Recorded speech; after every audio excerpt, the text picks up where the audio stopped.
네, 안녕하세요. 강화우석 박상진 기자 인사드립니다. 오늘 모실 분은 강화군 의원 나성고구 권태영 후보자님을 모시고 심층 토론을 하겠습니다. 먼저 인사 말씀 듣겠습니다. 먼저 미디어에 말할 수 있는 의견의 기회를 주신 강화방송 박상진 편집국장님께 진심으로 감사드립니다. 후보들은 뭔가 변론하고 싶은 뜨거운 충동감을 갖는 것이 후보들의 심정입니다. 이번 방송을 통하여 유권자들에게, 강화 국민들에게 공정한 상식의 변론의 기회로 삼을 수 있었으면 대단히 감사하겠습니다. 네,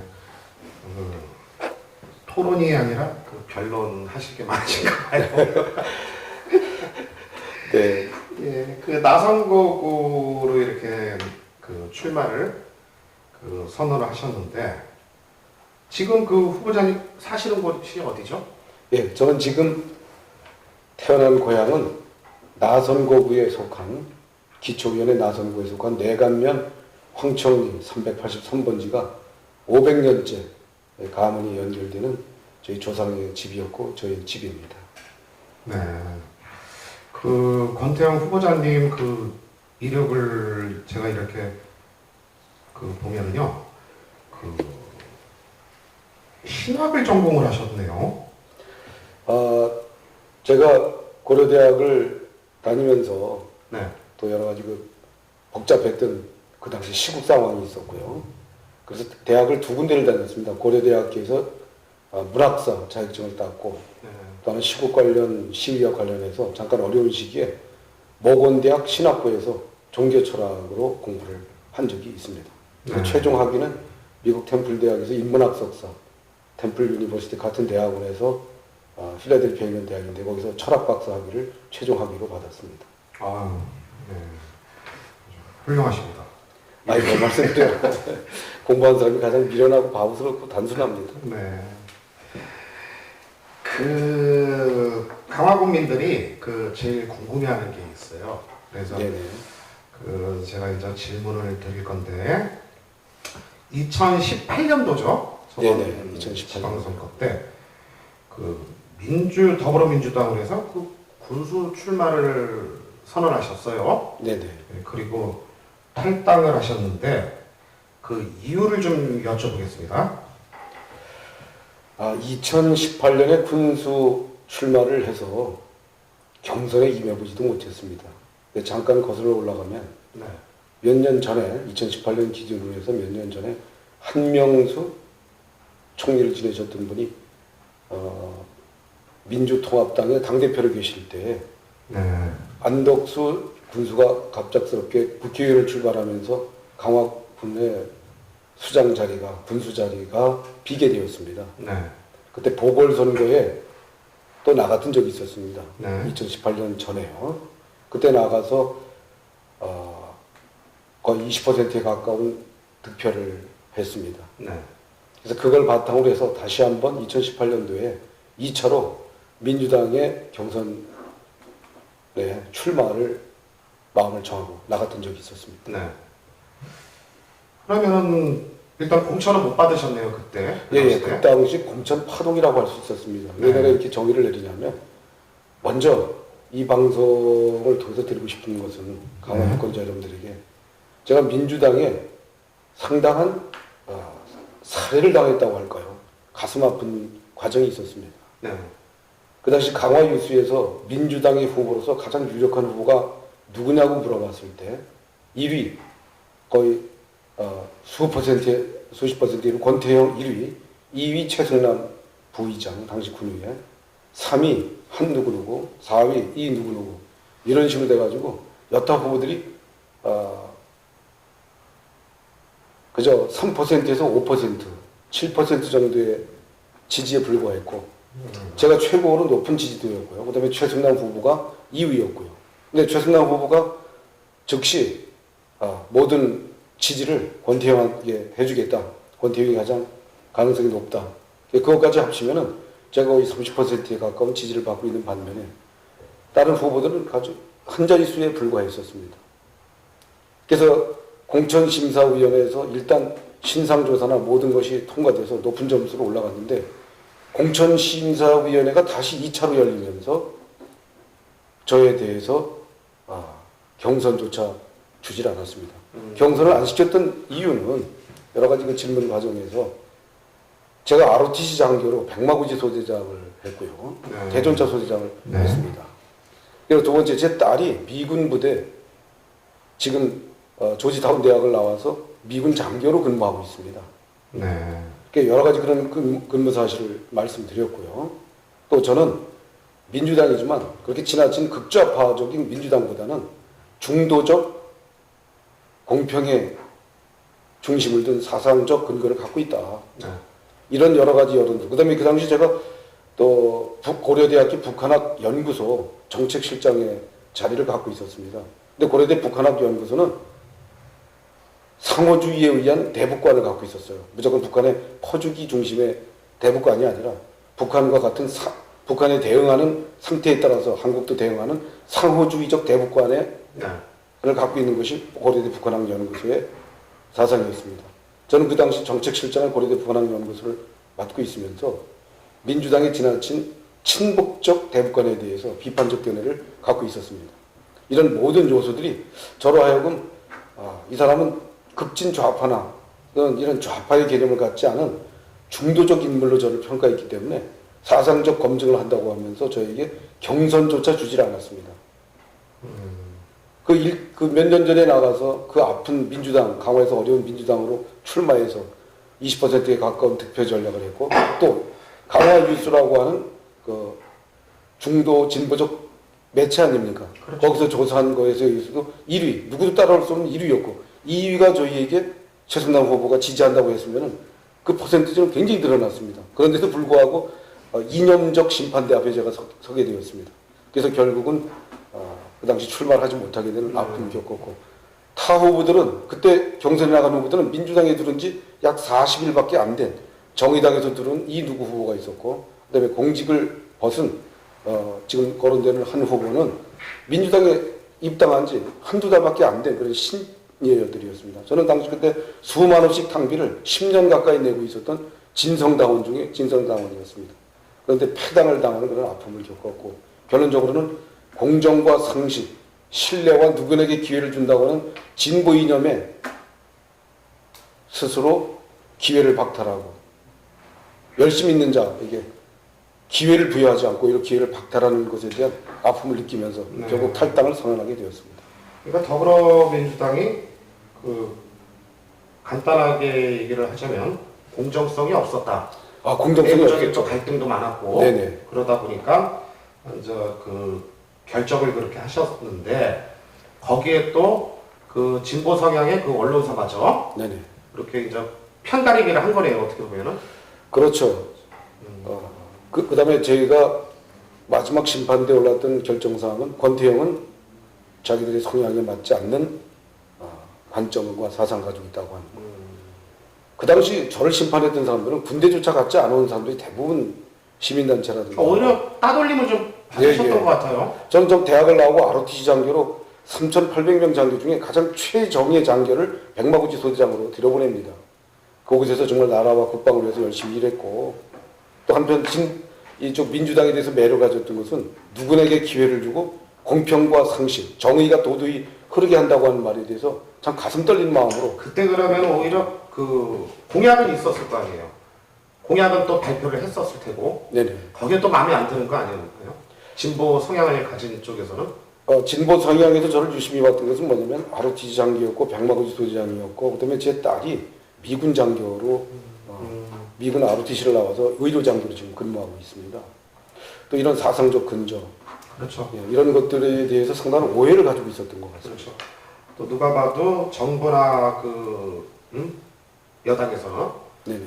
그 민주당에서는 퍼주기 정책을 했어요. 네, 그 당시 제가 물어볼 때 대북 정책에 대한 것을 물어볼 때 저는 뭐라고 대답했냐면 친북적 좌파적 일방주의는 안 된다. 북한의 사상은 우리가 퍼준다고 해서 변하지 않기 때문에 상호주의에 입각한 그쪽에서 상응하는 대응 전략으로 나가야 된다는 대북관을 심사위원들한테 밝혔습니다. 그러니까 그런 것들이 아마 저희가 찍혔네요. 예, 그런 오해를 받았습니다. 그런 발표 찍힌 거죠.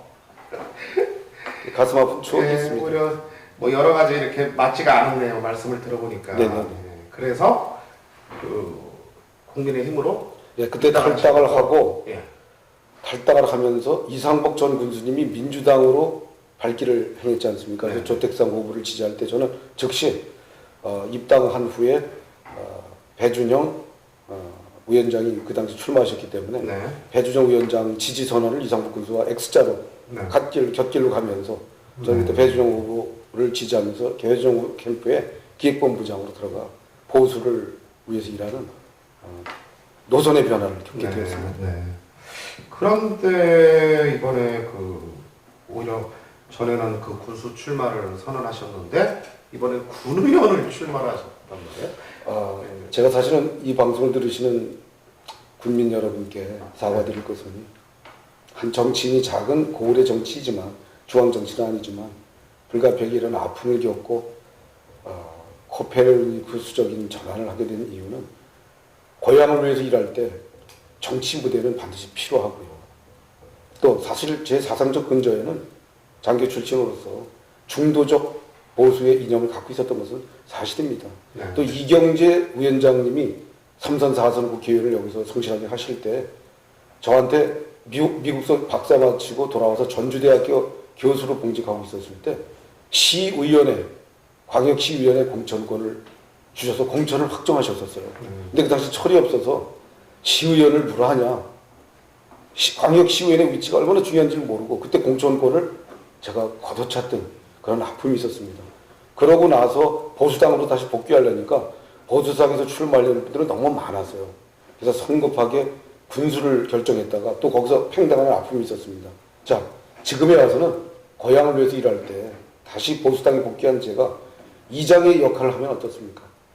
통장 반장의 일을 하면 어떻겠습니까? 제가 고향을 위해서 일할 때 기초위원으로부터 시작해서 기초의회의 풀뿌리 민주주의를 제대로 배우고 그 다음에 강화군의 살림살이가 어떠며 단체장들이 갖고 있는 철학 또 군의원들이 갖고 있는 그동안의 모든 역량과 실태를 보면서 고향에서 풀뿌리 민주주의를 다시 배우는 기초를 다시 배우는 그런 마음을 가져야 되겠다 생각하고 내려왔습니다. 네. 처음에는 좀 부끄럽지만 지금 기초위원회 나오는 거 부끄럽지 않습니다. 기쁩니다. 그러면 지금 말씀은 그 지역구부터 시작을 해서 네네. 하나하나 이렇게 기초를 다듬고 네네. 나중에 그럼 대선까지 가나요?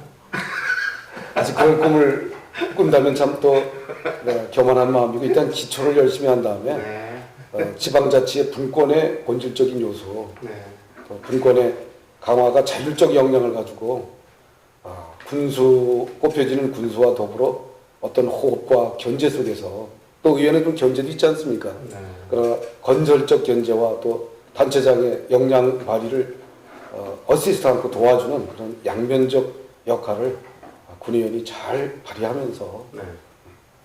강화의 특성을 살리고 어찌됐든 싶습니다. 간에 그 후보자님도 나름대로 많이 이렇게 양보를 하신 걸로 같이 저도 들리는데 그러면 이번에 자신은 있으세요? 일단 저는 무대 위에서 노래를 부르는 마치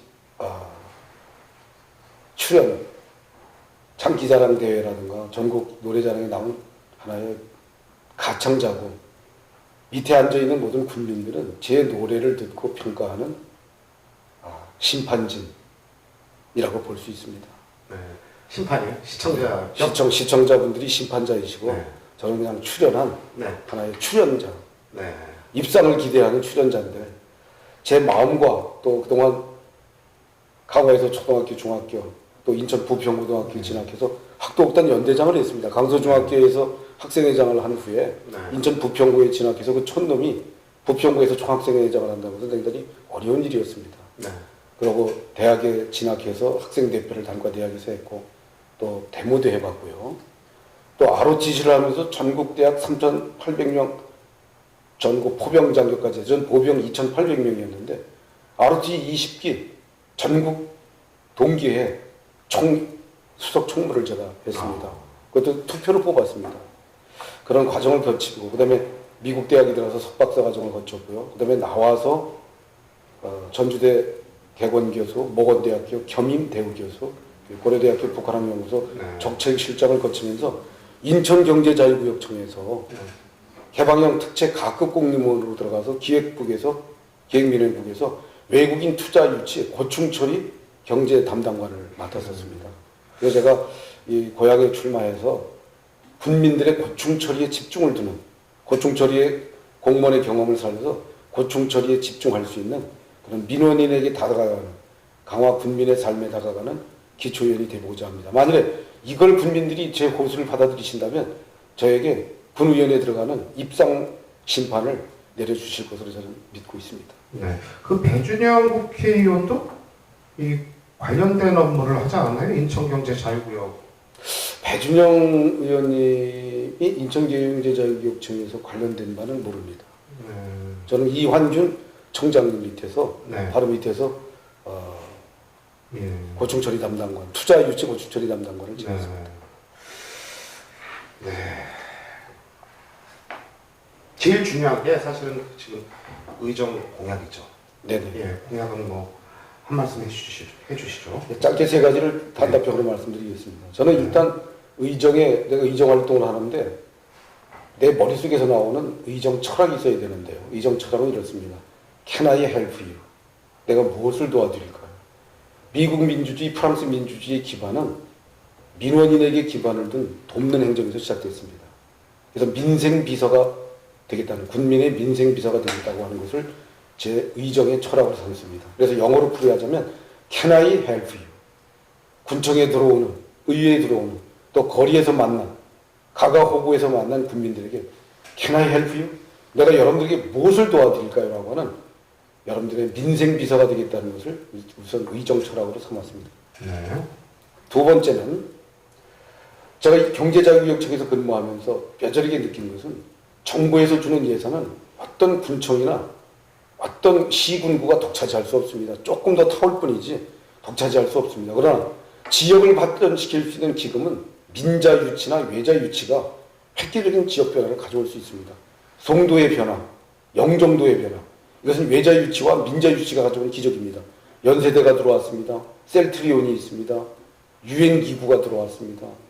포스코 본부가 들어왔습니다. 각종 연구기관, 출연 높은 외자, 민자 유치기관이 들으며 송도는 강남을 능가하는 도시로 변모하고 있습니다. 강화도, 서울 1000만 명, 경기권 1350만 명, 인천 인구가 300만이 육박합니다. 수도권 인구 2700만 명의 가장 최적의 휴양지, 최적의 리조트 에어리어로 성장할 수 있는 경주 보문단지 이상, 제주도의 관광벨트를 넘어서는 놀라운 도시로 변화할 수 있는 잠재를 가지고 있습니다. 저는 여기에 투자 유치 담당관으로 7권의 책을 공직을 경험하면서 공직기간 동안 그 짧은 기간에 7권의 책을 썼습니다. 투자 유치 행정편랑, 투자 유치 고충처리 문답집, 그 다음에 제도 혁신을 통한 투자 촉진 방안이라고 하는 책 등 그 7권의 책을 이론적 근거를 마련했습니다. 그것을 의회 활동을 하면서 강화에 유치의 문을 열어볼 수 있는, 의원이 작지만 작은 의원회에서 나오는 아이디어는 큽니다. 의원의 위치는 국회의원보다도 작고 군수보다도 작고 광역의원보다 작지만 의원의 머릿속에서 나오는 아이디어가 누구보다도 크다면, 도지사보다도 크고 대통령보다도 크다면 그 아이디어는 위대한 기적을 가질 수 있는 혁신적인 문이 될 수 있다고 저는 자부합니다. 네. 제 작은 아이디어를 강화에 변모를 가져오는데 좀 쓰고 싶습니다. 네. 네. 말씀은 감사하고요. 제가 진짜 궁금한 게 하나 네네.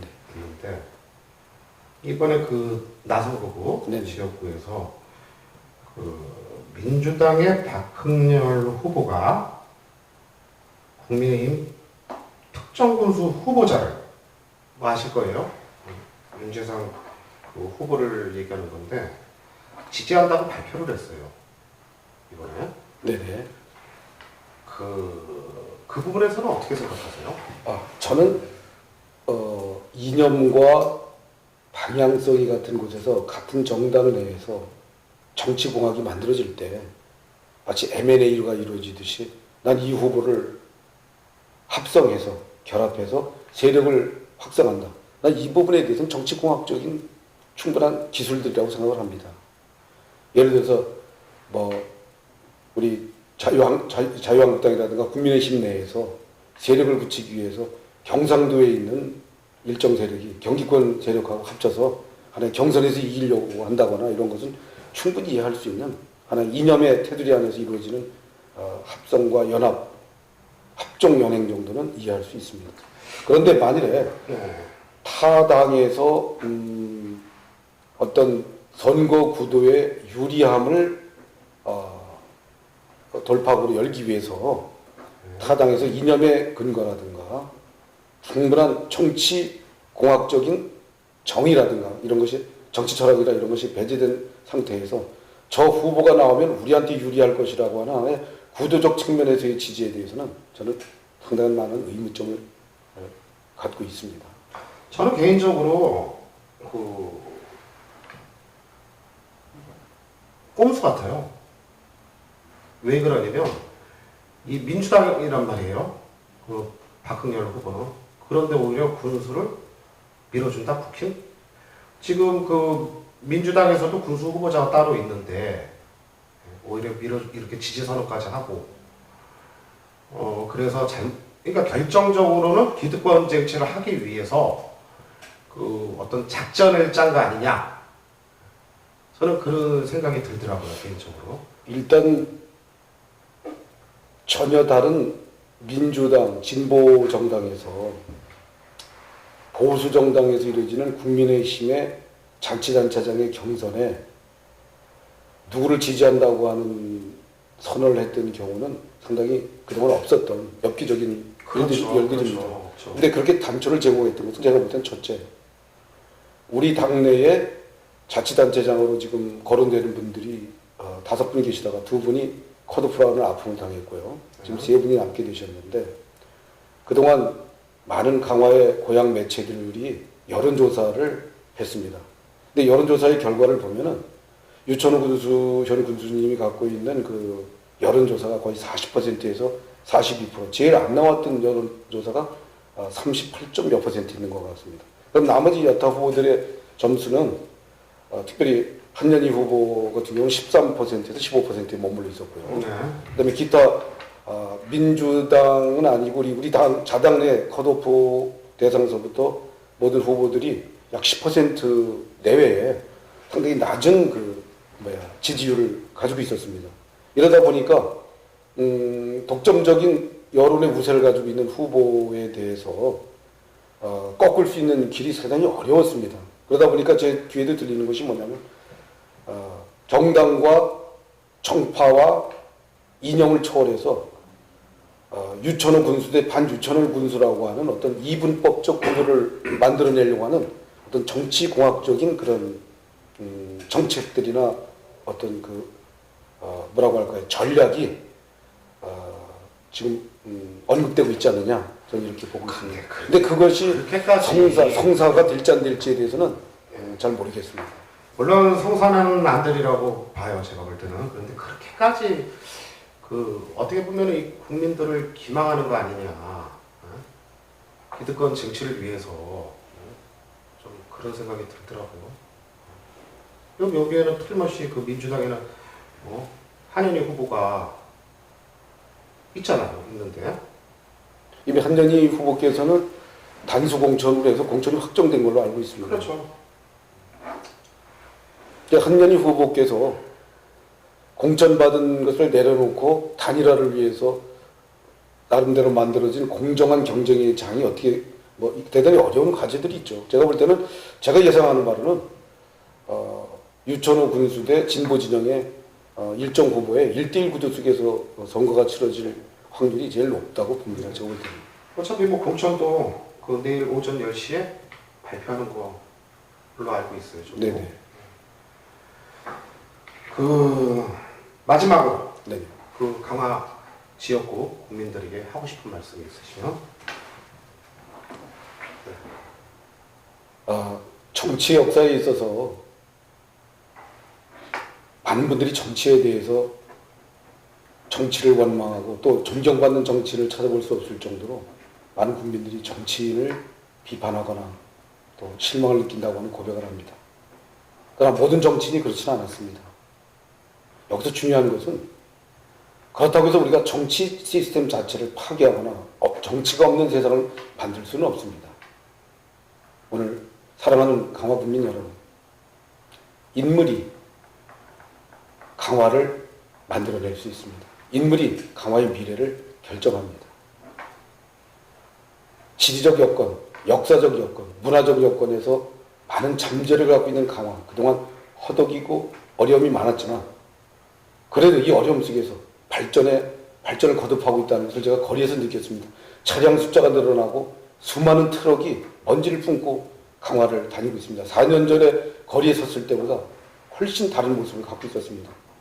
강화 국민 여러분, 실천과 실행력, 또 먼 미래를 놓고 큰 그림을 그릴 수 있는 훌륭한 인물들을 뽑아내 주십시오. 오늘 여러분들이 갖고 있는 지혜의 선택, 신중한 선택이 강화의 미래를 좌우한다고 할 수 있습니다. 오늘 강화의 이 위대한 역사를 만들 수 있는 능력과 결정은 뽑혀지는 인물들이 먼저 갖는 것이 아니라 이들을 선택할 수 있는 지혜, 이들을 선택할 수 있는 시선, 이들을 선택할 수 있는 인식의 저변, 유권자들이 갖는 선택이라고 할 수 있습니다. 여러분이 강화를 발전시킬 수 있습니다. 여러분이 선택된 인물이 강화를 끌고 나갈 수 있습니다. 대단히 감사합니다. 네, 오늘 그 귀한 이 시간, 이 자리를 참석해 주신 국민의힘 나성구 권태영 후보자님과 함께했습니다.